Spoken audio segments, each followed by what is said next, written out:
Most people think of the US dollar as just another currency. Something you use to buy things. Something that changes value on exchange screens. Something that moves up and down against other currencies. But the dollar is not just money. It is a power system. It shapes global trade. It determines which countries can borrow cheaply. It influences which economies grow and which struggle. It decides who gets rescued in crises and who gets abandoned. And it did not take over the world through conquest. It took over quietly. Through agreements. Through institutions. Through financial plumbing. Through habit. Over decades, the dollar became the default unit of the global economy. Oil is priced in dollars. Debt is issued in dollars. Trade is settled in dollars. Reserves are held in dollars. Most countries do not choose this system each year. They inherit it. And once a currency becomes dominant, escaping it becomes extremely difficult. This documentary is not about celebrating that dominance. And it is not about condemning it. It is about explaining how it happened, why it persists, who benefits from it, who pays the price, and what it reveals about how modern power really works. Because the most important empires today are not built with armies. They are built with financial infrastructure. How a currency becomes an empire. To understand how one currency took over the world, we have to understand how currencies normally work. In theory, every country uses its own money. It prints its own currency. It controls its own interest rates. It manages its own economy. In practice, this independence is limited. Because modern economies are interconnected. Countries trade with each other. They borrow from each other. They invest in each other. And when they do, they need a common language of value. A unit everyone trusts. That unit became the dollar. But not because it was magically superior. It became dominant through a sequence of structural advantages that reinforced each other over time. The first advantage was scale. After the major global conflicts of the 20th century, one economy emerged with unmatched industrial capacity. It produced goods at enormous scale. It exported to nearly every region. It held most of the world's gold reserves. It had intact infrastructure while others were rebuilding. This made its currency naturally attractive. If you wanted to trade with the largest economy, you needed its money. If you wanted to hold a stable reserve, you chose the currency backed by the strongest industrial base. At first, this dominance was anchored in gold. Currencies were pegged to fixed values. The dollar was pegged to gold. Other currencies were pegged to the dollar. This created a hierarchy. Gold at the top. The dollar beneath it. Every other currency beneath the dollar. Even after the gold link was eventually severed, a hierarchy remained. Because by then, habits were entrenched. Trade contracts were written in dollars. Debt agreements were denominated in dollars. Financial markets were structured around dollar liquidity. This created path dependence. Once a system is built around one currency, changing it becomes extremely costly. The second advantage was financial infrastructure. The country behind the dollar built the deepest and most liquid financial markets in the world. It created bond markets that could absorb massive amounts of investment. It created stock markets that attracted global capital. It created payment systems that processed enormous transaction volumes. This made the dollar not just a currency, but a financial operating system. If a government wanted to store reserves, it needed a safe place to put them. Dollar-denominated assets offered that place. If a company wanted to raise money, it could borrow in dollars more cheaply than in most other currencies. If a bank wanted to move money quickly across borders, dollar clearing systems were the fastest. This created another feedback loop. More usage, more liquidity, lower costs, more usage. The third advantage was military and geopolitical reach. The country behind the dollar maintained a global security network. It protected trade routes. It guaranteed alliances. It enforced international agreements. This gave foreign governments confidence that the system would remain stable. Even if they did not like the politics, they trusted the infrastructure. Which mattered more? The fourth advantage was legal credibility. Financial contracts require enforcement. Investors need courts that honor agreements. The legal system behind the dollar developed a reputation for protecting property rights. This made it safer to hold dollar assets than assets in many other jurisdictions, which attracted even more capital. Another layer was cultural influence. Movies, media, education, corporate practices. All of these spread the use of the dollar as a default reference point. People around the world started thinking in dollars. Not because they wanted to, but because it was the easiest common unit. This normalized dollar dominance. The final advantage was crisis management. Every major financial crisis reinforced the dollar's position. When global markets panicked, investors rushed into dollar assets. Not because they loved the currency, but because they trusted it the most. This is called the safe haven effect. Each crisis increased demand for dollars, which strengthened the system, which made the next crisis even more dollar-centric.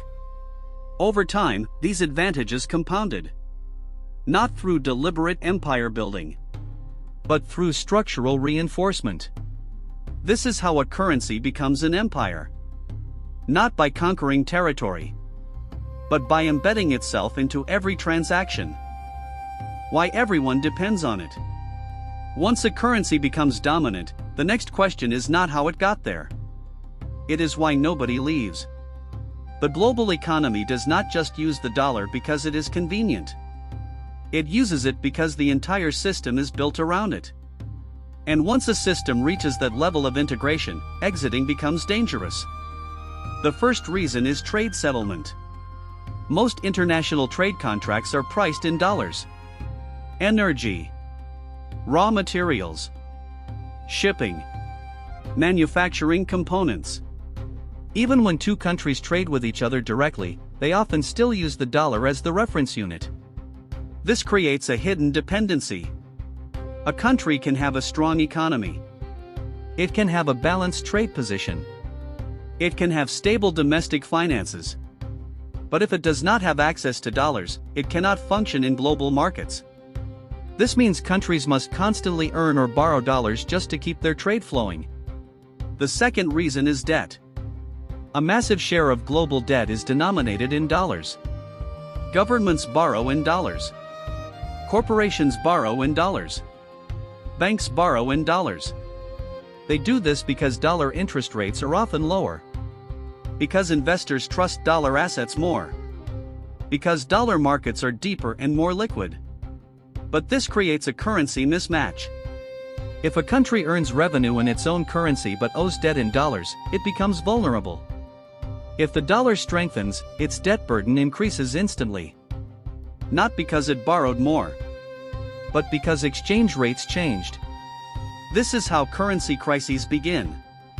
Another reason is reserves. Central banks hold foreign currency reserves to stabilize their economies. Most of those reserves are held in dollars.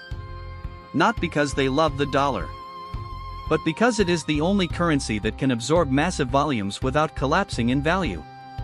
If a central bank tries to hold large reserves in a smaller currency, it distorts that currency's market, which creates instability. So everyone holds dollars, which reinforces the dollar's dominance. Another reason is payment infrastructure. Global payment systems are built around dollar clearing.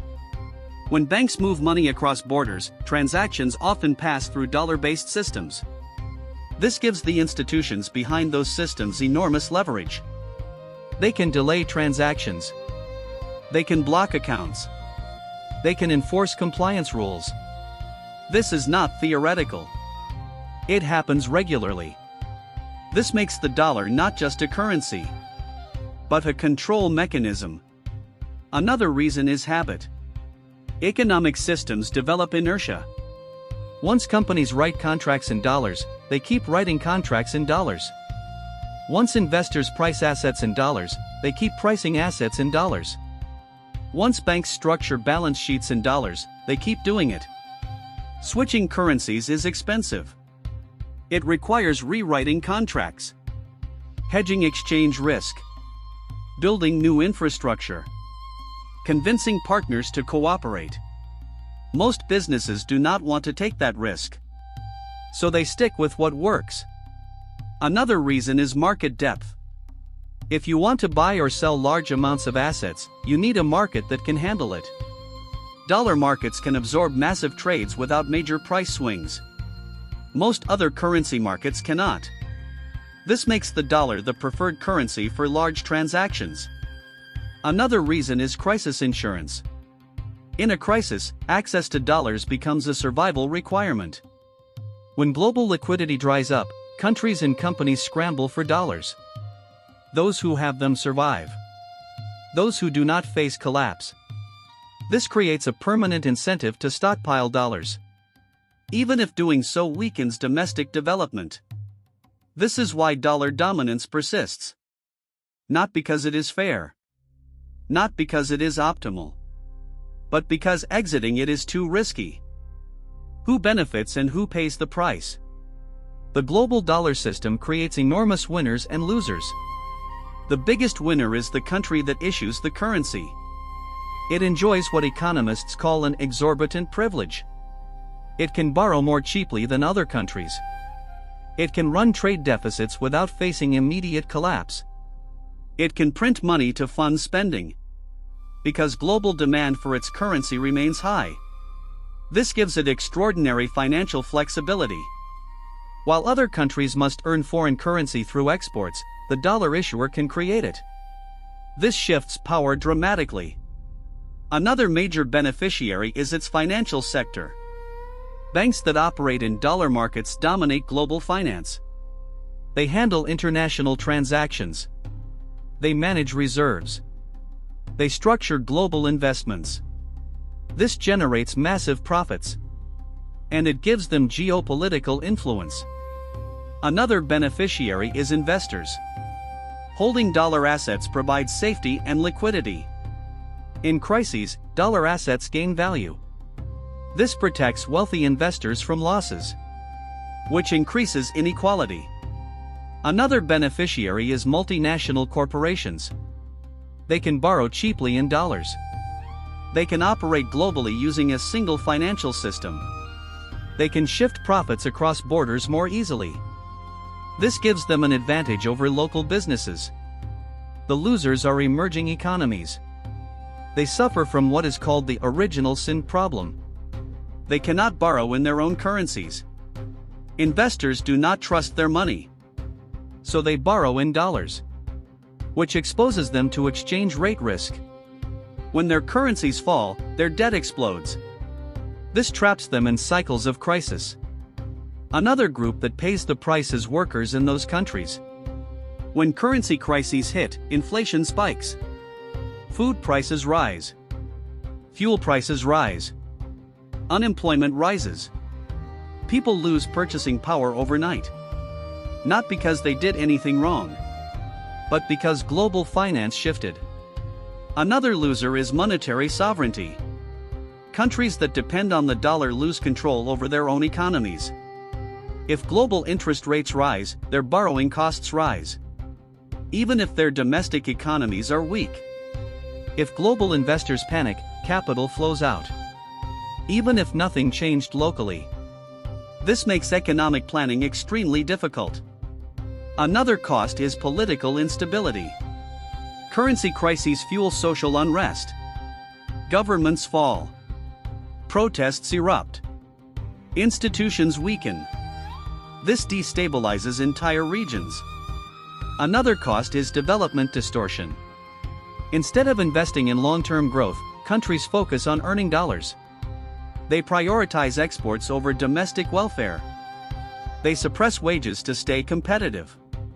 They sacrifice environmental standards, all to maintain dollar inflows. This locks them into low-value economic roles. The final cost is systemic fragility. The entire world depends on one currency. This creates a single point of failure. If the dollar system breaks, everything breaks. There is no backup. This is an enormous hidden risk. Why it is so hard to replace?